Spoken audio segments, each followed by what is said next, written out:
The theme of my presentation today is the code as a medium for storytelling. So I never thought of myself as a coder. I come from a humanities background, didn't study CS in school. I worked mostly in marketing and product. And on the side, I do a lot of content across US and Chinese platforms. And so I've always been more comfortable with words than numbers or code. But then I discovered Cloud Code and vibe coding, and then I realized, okay, maybe I can have a new identity as a vibe coder or a builder. So this is currently my life. It's basically work, family, and Cloud Code. Like whenever I'm not working or not with my family, I'm basically spending all of my time in Cloud Code and completely addicted to building. And I think because I don't come from a CS background, I approach it kind of in a different way from most people. I actually see vibe coding as a new way to express myself. So it's like a newfound freedom to express yourself through code, because in the past, I mostly expressed myself with words like blog posts or videos, etc. But now I realize when I'm building a project or a product, I'm actually embedding my viewpoints and my perspectives on the world into the product. And when other people are using the product, they're like adopting my perspective. So I found that to be really, really cool. I think that method of expressing yourself was not accessible to most people before AI coding. In the past, only engineers could do that mostly. And in the past, if I wanted to, if I had a product idea, I had to maybe hire an engineer or like raise money and start a company, etc. But now all of that is not necessary anymore. Basically, Cloud Code is my 24/7 engineer, always patient, always helpful, and ready to turn whatever crazy idea I have into reality. So I find that to be super liberating in a way. I have this notebook of almost more than 60 vibe coding ideas that I'm slowly turning into reality. So I wanted to share some of the projects I've made recently. None of them are super technically complicated, but some of them have gone viral on social media. I think because they resonated with people because they're kind of simple, but also a lot of people don't think about coding that way. So for example, this is a cloud skill I made called front-end slides. Actually, this exact presentation you're seeing right now is made through code. So it's not a PowerPoint file, it's not a Google slide, it's not a Gamma, it's like, I vibe coded this with Cloud Code, it's HTML. So this entire slide is an HTML file on my computer. And I did all of this through prompting Cloud Code. And as you can see, there's a lot of like cool animations, there's a lot of like, it's actually very pretty. And I can embed these tweets, and when I click, it actually works. So this is the skill I made, front-end slides. This is the type of slides you can make with code. So for example, you could add all these like cool hover effects. You can embed interactive elements. You can, on the side, you have these navigation dots, and then you can actually embed these interactive stuff. It's basically like a front-end web page. And then you can have all these appearance on click, just like how you do in the regular slideshow. As you can see, my cursor is turned into a circle, which is pretty cool. And then when you hover over it, there's like all these 3D effects you can make. So I made this skill, and like I did not expect it to be pretty viral. Like this is the GitHub for the skill. It's currently at 995 stars on GitHub. So because I have a lot of, so I actually have a lot of followers on social media, but GitHub is the platform that I did not expect to receive a lot of stars as a non-coder myself. So I find that to be really cool that everybody can now just like upload stuff on GitHub. And I really, this is the default way for me to make slides these days. I really recommend it. And then as you can see, there's like the navigation dots, and then when I hover over it, you can actually see the title of that slide on the navigation as well. So the other type of projects I made a lot is called the content remix. So I really enjoy remixing one type of content into another through coding. Because we all absorb content and learn different ways. Like some people prefer to read, some people like listening, some people like video, whatever. So content remix is basically you take one type of content and then turn it into another format.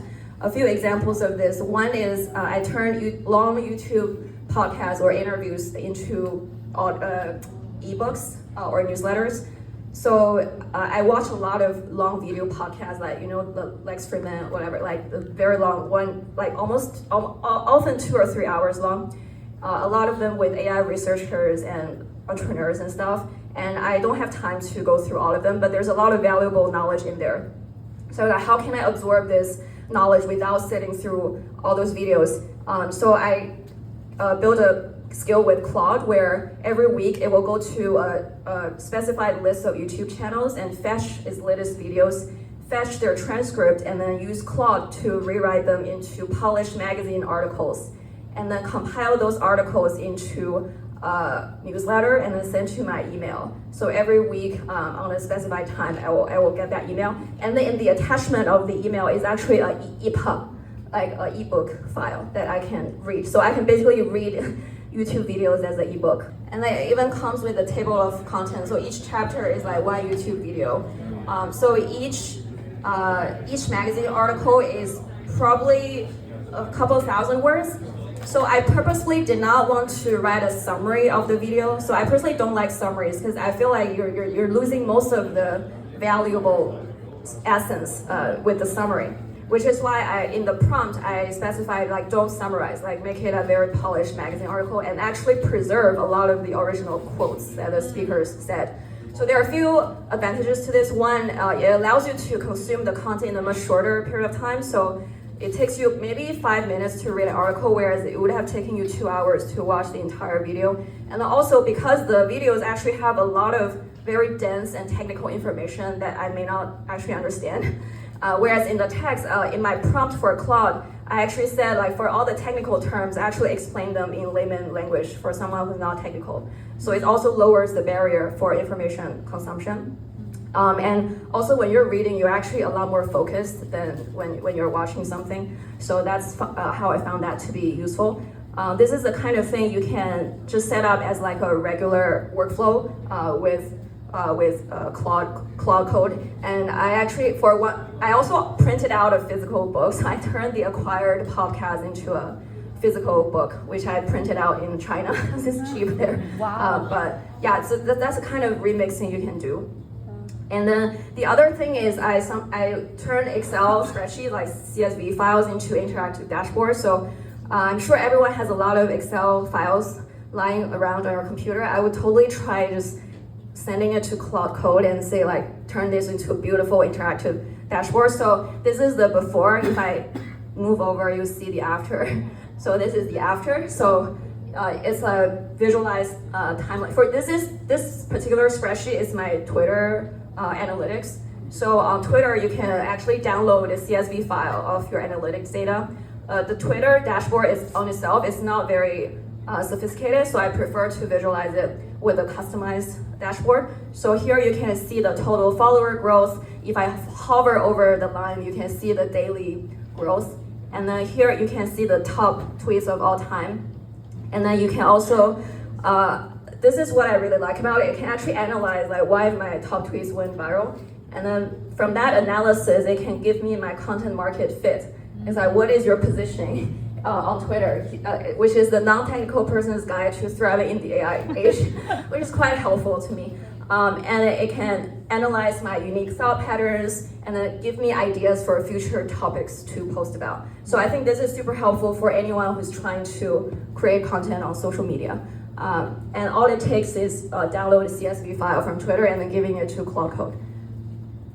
The other one is just super fun for me as someone who's learning to code. So my personal way of learning to code is build first, learn later. So in school, we kind of learn first, build later. Like you take a few years of foundational classes and you're not qualified to build until like a few years later. Whereas now I think you should do the complete opposite, like skip the classes, skip the boot camp, just go straight to building something and then getting that positive feedback, the dopamine rush from seeing your idea come to life, and then go back and ask Claude, hey, how did you do that? How does the code work under the hood? So that's what I'm doing now. I used to, after I build something that works, I used to just tell Claude to write a markdown file explaining the code base and what each file does and how they're connected together. But then I upgraded that to HTML. So I was like, why? I don't want to read a markdown. It's just so ugly. So I turned that markdown into HTML.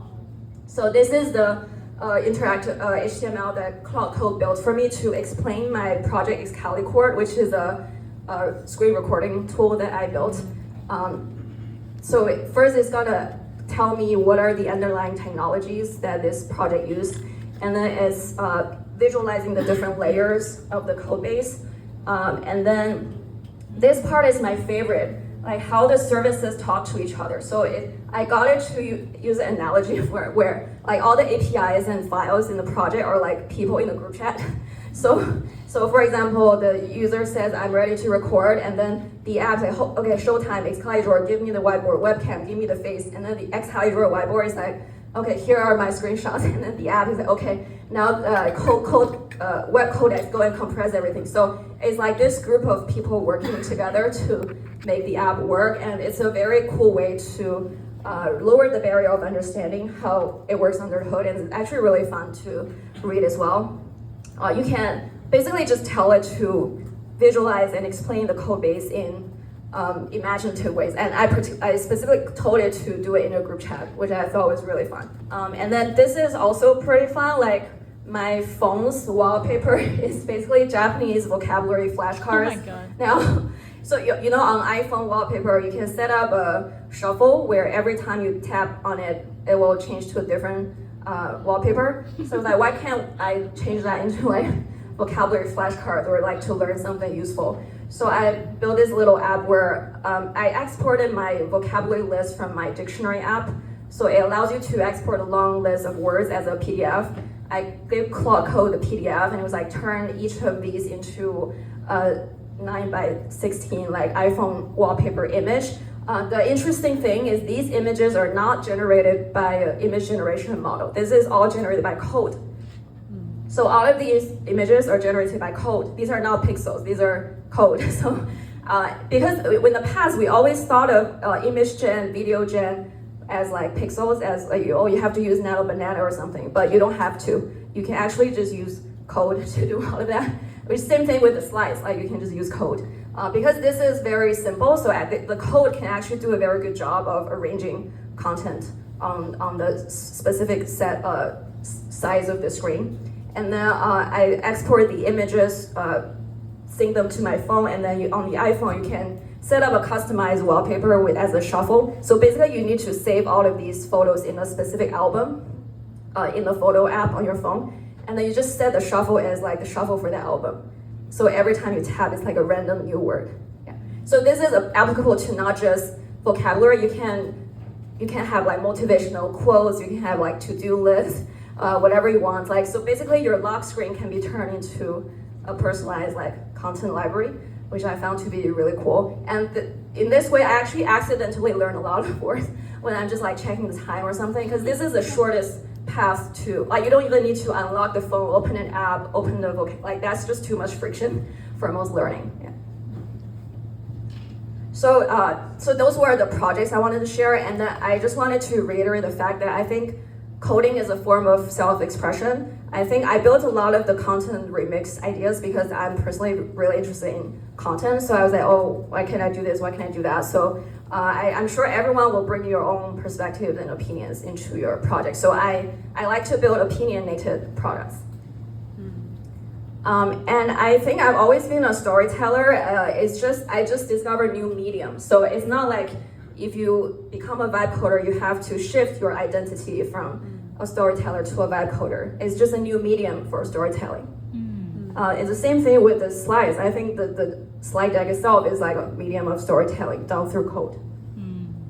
So code can, like to my surprise, code can make slides, code can design graphics, as you saw in the vocabulary thing. Code can create and edit video. So I'm not sure you saw the remotion skill in Cloud Code, where you can actually create videos and edit videos using code.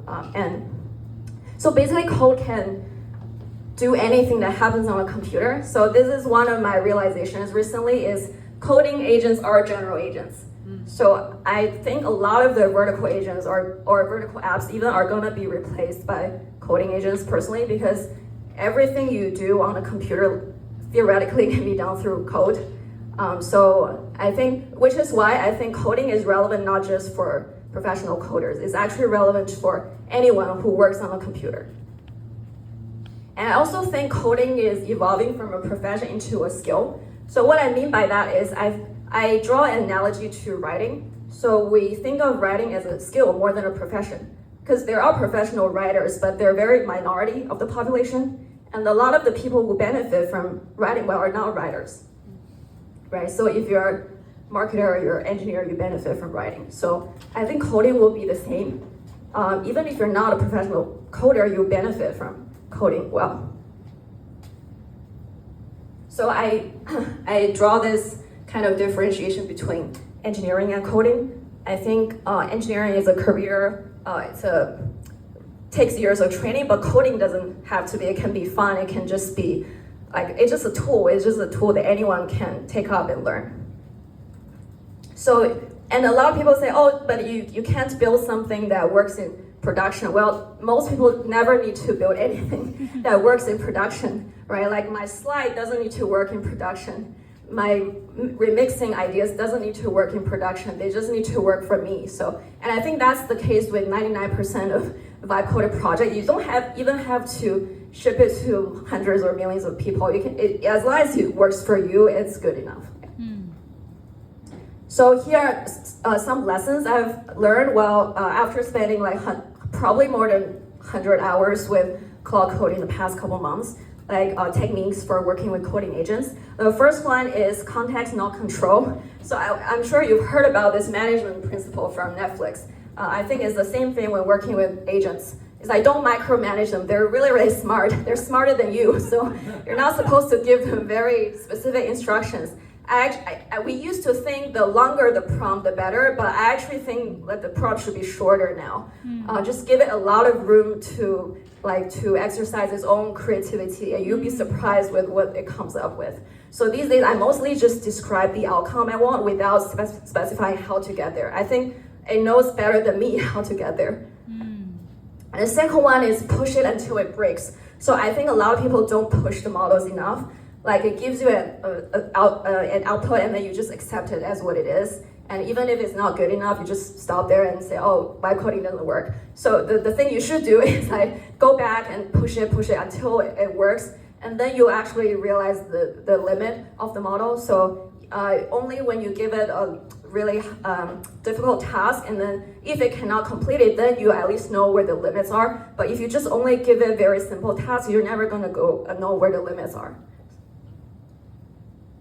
And then the next one is put in the reps. I think this is just like anything else in life. You just need to spend a lot of time working on it and just putting a lot of effort to work with it. There's no magical prompt template or any shortcut to it.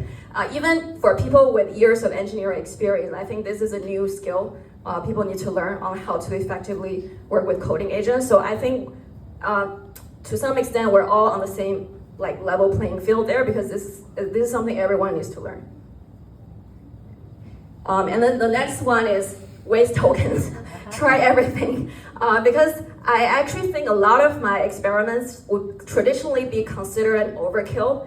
It's like, oh, it's just a slide. Is it worth coding? Or it's just a newsletter. Why code for it? People will think, oh, it's just a waste of tokens. But I think that's where new ideas come from. You just need to approach it with a very playful spirit, almost experimental. Oh, I wonder how that would work.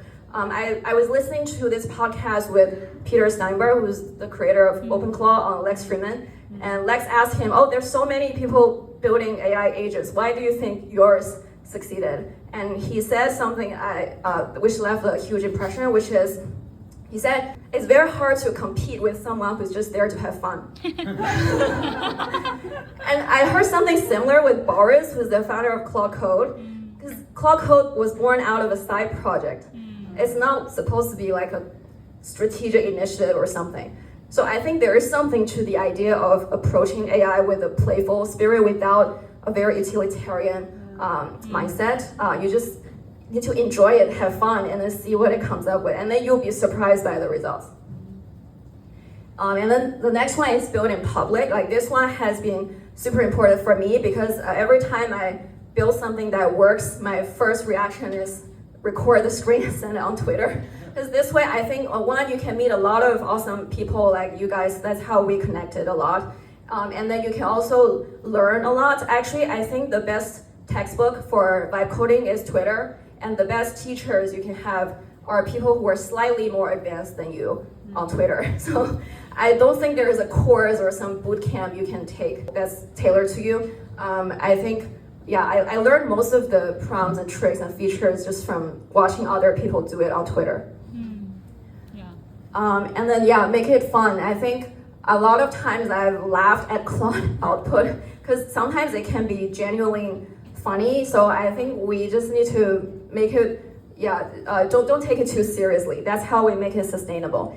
And the last one is if you can talk, you can vibe code. So I used to be super intimidated by screens of code that was unintelligible to me. And then I could never, like 6 months ago, I didn't know what a terminal was. And now I'm spending most of my time in the terminal. So I think don't be intimidated. So I think the hard thing now is actually not the coding. The hard thing is coming up with something worth building and then making people care once you've built it.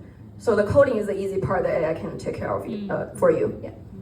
I have some tips for getting started if you don't have ideas. So first of all, you can, just like what I showed, you can turn any Word, Excel, PowerPoint, PDF into interactive HTML, which I think is a very good starting point for someone who hasn't done this before. And then if you have absolutely no idea, actually vibe coded an app to help people find vibe code ideas. So if you go to vibecodingidea.com, this is a web app that I built to help people, especially beginners, find vibe coding projects that are both tailored to your pain points and your skill level. So it's gonna generate a dynamic type form like survey where it will ask you, oh, what do you do for work? What are your manual repetitive tasks at work?